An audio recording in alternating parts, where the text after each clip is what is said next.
17वां अध्याय श्रद्धात्रय विभाग योग। 16वें अध्याय के आरंभ में भगवान श्री कृष्ण ने निष्काम भाव से आचरण करते हुए शास्त्रीय गुण तथा आचरण का वर्णन दैवी संपत्ति के रूप में किया। बाद में शास्त्र विरुद्ध आसुरी संपत्ति का वर्णन किया। उसके बाद आसुरी स्वभाव वाले लोगों के पतन की बात कही और कहा कि काम, क्रोध और लोभ ही आसुरी संपत्ति के मुख्य अवगुण हैं और वे तीनों नरक के द्वार हैं। उनका त्याग करके आत्मकल्याण के लिए जो साधन करता है वह परम गति को पाता है। उसके बाद कहा कि शास्त्र विधि का त्याग करके इच्छा और बुद्धि को अच्छा लगे ऐसा करने वाले को अपने उन कर्मों का फल नहीं मिलता है। सिद्धि की इच्छा रखकर किए गए कर्म से सिद्धि नहीं मिलती है। इसलिए करने योग्य अथवा न करने योग्य कर्मों की व्यवस्था दर्शाने वाले शास्त्रों के विधान के अनुसार ही तुझे निष्काम कर्म करने चाहिए। इस उपदेश से अर्जुन के मन में शंका हुई कि जो लोग शास्त्र विधि छोड़कर इच्छानुसार कर्म करते हैं उनके कर्म निष्फल हो वह तो ठीक है, लेकिन ऐसे लोग भी हैं जो शास्त्र विधि न जानने से तथा दूसरे कारणों से शास्त्र विधि छोड़ते हैं, फिर भी यज्ञ पूजादि शुभ कर्म तो श्रद्धापूर्वक करते हैं, उनकी क्या स्थिति होती है? यह जानने की इच्छा से अर्जुन भगवान से पूछते हैं। अथ सप्तदशोऽध्याय। अर्जुन उवाच। ये शास्त्र विधिमुत्सृज्य यजन्ते श्रद्धयान्विता है तेषा निष्ठा तु का कृष्ण सत्वमाहो रजस्तम है। अर्जुन बोले, हे कृष्ण, जो शास्त्र विधि छोड़कर केवल श्रद्धायुक्त होकर पूजा करते हैं उनकी स्थिति कैसी होती है? सात्विक, राजसी या तामसी? श्री भगवानुवाच। त्रिविधा भवति श्रद्धा देहिना सा स्वभावजा सात्विकी राजसी चैव तामसी चेति ता श्रेणु। श्री भगवान बोले, मनुष्यों की वह शास्त्रीय संस्कारों से रहित केवल स्वभाव से उत्पन्न श्रद्धा सात्विकी और राजसी तथा तामसी ऐसे तीनों प्रकार की ही होती है। उसको तू मुझसे सुन। सत्वानुरूपा सर्वस्य श्रद्धा भवति भारत। श्रद्धाम्योऽयं पुरुषो यो यच्छ्रद्धः स एव सः। हे भारत, सभी मनुष्यों की श्रद्धा उनके अंतःकरण के अनुरूप होती है। यह पुरुष श्रद्धामय है, इसलिए जो पुरुष जैसी श्रद्धा वाला है वह स्वयं भी वही है। यजन्ते सात्विका देवान्यक्षरक्षांसि राजसा है प्रेतान भूत गणाश्चान्ये यजन्ते तामसा जना है। सात्विक पुरुष देवों को पूजते हैं, राजस पुरुष यक्ष और राक्षसों को तथा अन्य जो तामस मनुष्य हैं वे प्रेत और भूत गणों को पूजते हैं। अशास्त्र विहितं घोरं तप्यन्ते ये तपोजना है। दंभाहंकार संयुक्ता है कामराग बलान्विता है। कर्षयन्तः शरीरस्थं भूतग्रामचेतसः मां चैवान्तः शरीरस्थं तान् विद्धयासुर निश्चयान्।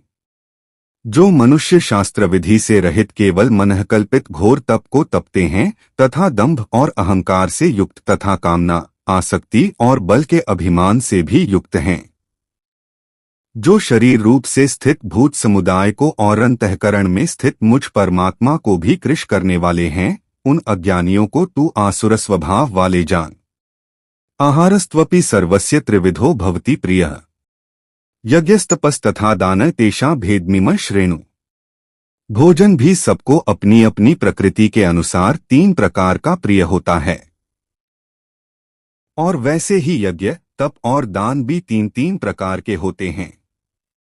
उनके इस पृथक पृथक भेद को तू मुझसे सुन।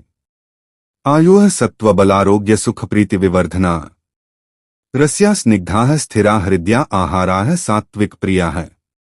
आयु, बुद्धि, बल, आरोग्य, सुख और प्रीति को बढ़ाने वाले, रसयुक्त, चिकने और स्थिर रहने वाले तथा स्वभाव से कि मन को प्रिय ऐसे आहार अर्थात भोजन करने के पदार्थ सात्विक पुरुष को प्रिय होते हैं। कट्वंललवणात्युष्णतीक्ष्ण रूक्ष विदाहिन आहारा राजसस्येष्टा दुहक्षोका में प्रदा है। कड़वे, खट्टे, लवणयुक्त, बहुत गरम, तीखे, रूखे, दाहकारक और दुहक, चिंता तथा रोगों को उत्पन्न करने वाले आहार अर्थात भोजन करने के पदार्थ राजस पुरुष को प्रिय होते हैं। यात्याम गतरसं पूति पर्युषितं च यत् उच्छिष्टम्पि चामेध्यं भोजनम तामसप्रियम।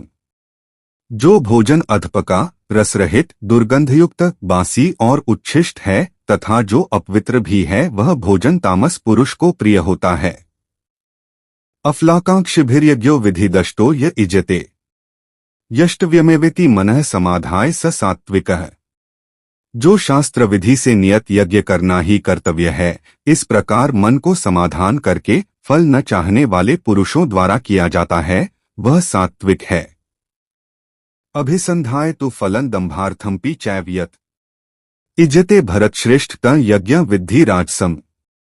परंतु हे अर्जुन, केवल दंभाचरण के लिए अथवा फल को भी दृष्टि में रखकर जो यज्ञ किया जाता है उस यज्ञ को तू राजस जान। विधिहीन सृष्टान्नम मंत्रहीन मदक्षिणम श्रद्धाविरहित यज्ञ तामसम परिचक्षते। शास्त्र विधि से हीन, अन्नदान से रहित, बिना मंत्रों के, बिना दक्षिणा के और बिना श्रद्धा के किए जाने वाले यज्ञ को तामस यज्ञ कहते हैं। देवद्विज गुरु प्राज्ञ पूजनन शौच मार्जवम ब्रह्मचर्यम हिंसा च शरीरं तप उच्यते।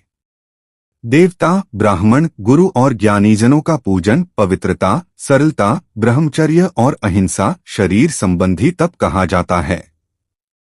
अनुद्वेगकरण वाक्यं सत्यं प्रियहितं च यत् स्वाध्यायाभ्यसनं चैव वाङ्मयं तप उच्यते।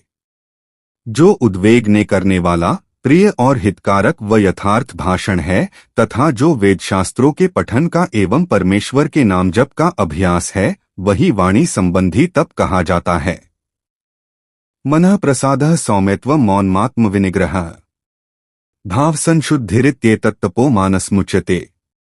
मन की प्रसन्नता, शांत भाव, भगवत चिंतन करने का स्वभाव, मन का निग्रह और अंतःकरण के भावों को भली भांति पवित्रता, इस प्रकार यह मन संबंधी तप कहा जाता है। श्रद्धया पर्या तप्तम तपस्तत्रिविधं नरैः अफलाकांक्षिभिर्युक्तैः सात्विकं परिचक्षते।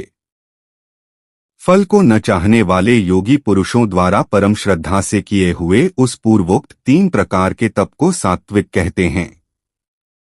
सत्कारमान पूजार्थ तपो दंभेन चैव्यत क्रीते तदेह प्रोक्तन राजसन चलम ध्रुवम। जो तप सत्कार, मान और पूजा के लिए तथा अन्य किसी स्वार्थ के लिए भी स्वभाव से या पाखंड से किया जाता है, वह अनिश्चित और क्षणिक फल वाला तप यहाँ राजस कहा गया है। मूढ़ग्राहीणात्मनो यत्पीड्या क्रियते तपः परस्योत्सादनार्थं वा तत्तम समुदाहृतम। जो तप मूर्तापूर्वक हठ से, मन, वाणी और शरीर की पीड़ा के सहित अथवा दूसरे का अनिष्ट करने के लिए किया जाता है, वह तप तामस कहा गया है। दातव्यमिति यद्दान दीयतेनुपकारिणे देशे काले च पात्रे च तद्दान सात्विकं स्मृतम। दान देना ही कर्तव्य है, ऐसे भाव से जो दान देश तथा काल और पात्र के प्राप्त होने पर उपकार न करने वाले के प्रति दिया जाता है, वह दान सात्विक कहा गया है। यत्तु प्रत्युपकारार्थं फलमुद्दिश्य वा पुनः दीयते च परिक्लिष्टं तद्दान राजसं स्मृतम्। किंतु जो दान क्लेश पूर्वक तथा प्रत्युपकार के प्रयोजन से अथवा फल को दृष्टि में रखकर फिर दिया जाता है, वह दान राजस कहा गया है। 21 अदेश काले यद्दानं पात्रेभ्यश्च दीयते असत्कृतमवज्ञातं तत्ताम समुदाहृतम। जो दान बिना सत्कार के अथवा तिरस्कार पूर्वक अयोग्य देश काल में कुपात्र के प्रति दिया जाता है, वह दान तामस कहा गया है। तत्सदिति निर्देशो ब्राह्मणस्त्रिविधः स्मृतः ब्राह्मणास्तेन वेदाश्च यज्ञाश्च विहिताः पुरा। तत्सत, ऐसे यह 3 प्रकार का सच्चिदानंद घन ब्रह्मा का नाम कहा है, उसी से सृष्टि के आदिकाल में ब्राह्मण और वेद तथा यज्ञादि रचे गए। तस्मादोमित्युदाहृत्य यज्ञदान तपः क्रिया है प्रवर्तन्ते विधानोक्ताः सत्तं ब्रह्मवादिना। इसलिए वेद मंत्रों का उच्चारण करने वाले श्रेष्ठ पुरुषों की शास्त्र विधि से नियत यज्ञ, दान और तपरूप क्रियाएं सदा इस परमात्मा के नाम को उच्चारण करके ही आरंभ होती है। तदित्यनभिसंधाय फलं यज्ञ तपः क्रिया है दान क्रियाश्च विविधाः क्रियन्ते मोक्षकांक्षिभिः। तत् अर्थात तत् नाम से कहे जाने वाले परमात्मा का ही यह सब है। इस भाव से फल को न चाहकर नाना प्रकार की यज्ञ, तपरूप क्रियाएं तथा दानरूप क्रियाएं कल्याण की इच्छा वाले पुरुषों द्वारा की जाती हैं। सद्भावे साधुभावे च सदित्येतत् प्रयुज्यते, प्रशस्ते कर्मणि तथा सच्छब्दः पार्थ युज्यते। सत इस प्रकार यह परमात्मा का नाम सत्य भाव में और श्रेष्ठ भाव में प्रयोग किया जाता है तथा हे पार्थ, उत्तम कर्म में भी सत शब्द का प्रयोग किया जाता है। यज्ञे तपसी दाने च स्थितियः सदिति चोच्यते, कर्म चैव तदर्थीय सदित्येवाभिधीयते। तथा यज्ञ, तप और दान में जो स्थिति है वह भी सत इस प्रकार कही जाती है और उस परमात्मा के लिए किया हुआ कर्म निश्चय पूर्वक सत ऐसे कहा जाता है। अश्रद्धया हुतं दत्तं तपस्तप्तं कृतं च यत् अस्दित्युच्यते पार्थ न च तत्प्रेत्यनो यः। हे अर्जुन, बिना श्रद्धा के किया हुआ हवन, दिया हुआ दान व तपा हुआ तप और जो कुछ भी किया हुआ शुभ कर्म है वह समस्त असत इस प्रकार कहा जाता है, इसलिए वह न तो इस लोक में लाभदायक है और न मरने के बाद ही। तत्सदिति श्रीमद् भगवद गीतासूपनिषत्सु ब्रह्म विद्याया योगशास्त्रे श्रीकृष्णार्जुन संवादे श्रद्धात्रय विभाग योगो नाम सप्तदशोऽध्यायः। इस प्रकार उपनिषद, ब्रह्म विद्या तथा योगशास्त्र रूप श्रीमद् भगवद गीता के श्रीकृष्ण अर्जुन संवाद में श्रद्धात्रय विभाग योग नामक 17वां अध्याय संपूर्ण हुआ।